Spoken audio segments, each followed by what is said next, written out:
This game all but confirmed to me that we are witnessing one of the greatest Stanley Cup finals of all time. Edmonton does the unthinkable.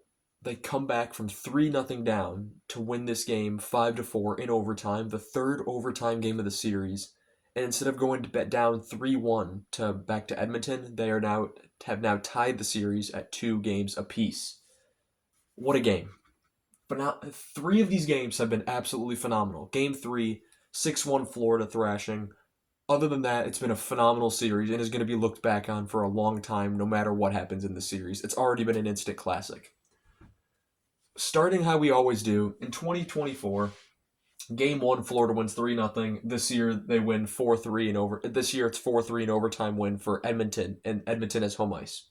Game 2, Florida wins 4-1. Game 2, and this year, Florida wins 5-4 in double overtime. Game 3 last year, Florida wins 4-3. This year they win 6-1. So it's, at this point last year it was 3 games to none. Then instead it was 2 games to 1 Florida. Game 4, Edmonton won 8-1 last year, and that was a statement. It's like, okay, we're not done yet. Game 4 here, Edmonton wins 5-4 in overtime, and it felt very similar to how Game 2 felt, just kind of in a role reversal.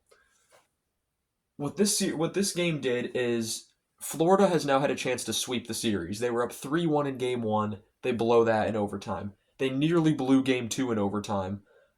Game 3, they dominate. Game 4, they were up 3-0. They blow it in overtime.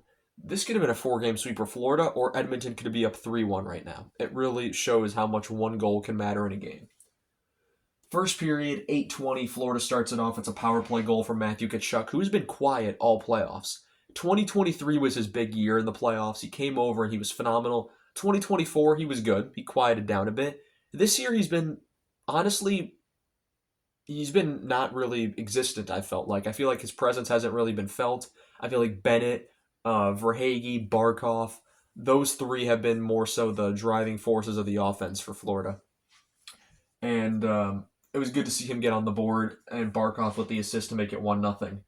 Florida gets another power play, and at 3:04, they score again. And who else but Matthew Tkachuk, again, with his second of the game, seventh of the playoffs from Reinhart and Barkov to make it 2-0. And you're already thinking Florida might run away with this. 42 seconds remaining in the period, Florida gets another. It's Anton Lundell, sixth of the playoffs from Verhaeghe and Reinhart. It's 3-0 Florida going into the second period. I wonder how many people in Edmonton or around just Canada turned off their TVs. I said at that point going into the second, I don't think the game's over yet.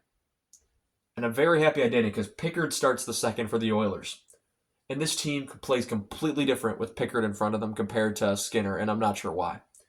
16:27, Ryan Nugent-Hopkins scores on the power play, his sixth of the playoffs. He was a game-time decision, so good to see him making an impact. Draisaitl and McDavid with the assist to make it 3-1. 7:13, they make it within one. Darnell Nurse with the goal, his third of the playoffs, from Ekholm and Henrique to make it 3-2.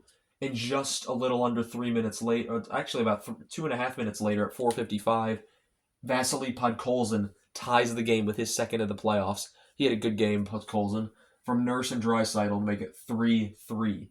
And we are going into the third tied. And everyone feels like this is a game of destiny for Edmonton. 6:24 to go in the third, where Edmonton scores. It's Jake Wallman, second of the playoffs on a beautiful one-timer. Kapanen and Nugent-Hopkins to make it 4-3.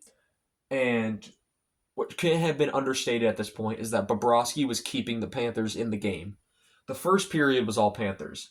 The second period, most of it belonged to Edmonton. The third period, the first 10 minutes belonged to Florida. The last 9 minutes, except the last minute, belonged to Edmonton. Bobrovsky was making incredible save after incredible save, and Pickard was doing just fine at his end, but the danger of the chances was not as great as the ones Bobrovsky was facing. 20 seconds to go. It felt like just like Game 2 when Corey Perry ties it. Sam Reinhart with a very hard angle, Pickard a bit out of his net, gets the angle, puts it into the side of the net, and he scores. Sixth of the playoffs. And Reinhart's another one who's been a lot quieter this playoff. Tkachuk and Bennett with the assist to make it 4-4. We are going to overtime for the third time in this series. 8:42 left to go in the first overtime. Leon Draisaitl does it again just as he did in Game 1. 11th at the playoffs. It's a flex off of Mikola, similar to how there was a goal that deflected off someone earlier that I'm not sure. I don't remember who it was. It was Marchand. Marchand threw the one through Skinner. It kind of just goes right through his pads. Same exact thing. It goes off Mikola and goes right through Bobrovsky's pads. Kind of felt like a role reversal there. Put Colson and Ekholm with the assist. 5-4 win for Edmonton. A huge win for them. Skinner saves 14 out of 17 in the first period before being replaced by Pickard, who saves 22 out of 23. No doubt he is the starter for Game 5. Bobrovsky, 30 saves on 35 shots, but again, those shots that he was getting were a lot more high dangerous, and he did all he could to give his team the win. Shots were 40-35 Florida, hits were 34-25 Florida, faceoffs 41 apiece, power plays Edmonton 1 for 4, Florida 2 for 4. We are going back to Edmonton for Game 5, and that'll be, at this point, it's actually the day of Game 5. It's about midnight right now on the Saturday morning. It would be Saturday morning. And so could be very excited to watch that. This video should be uploaded in the morning, so I hope you're watching this before Game 5. I want to thank you all so much for watching this video, and I shall see you all in the next one. Have a good one.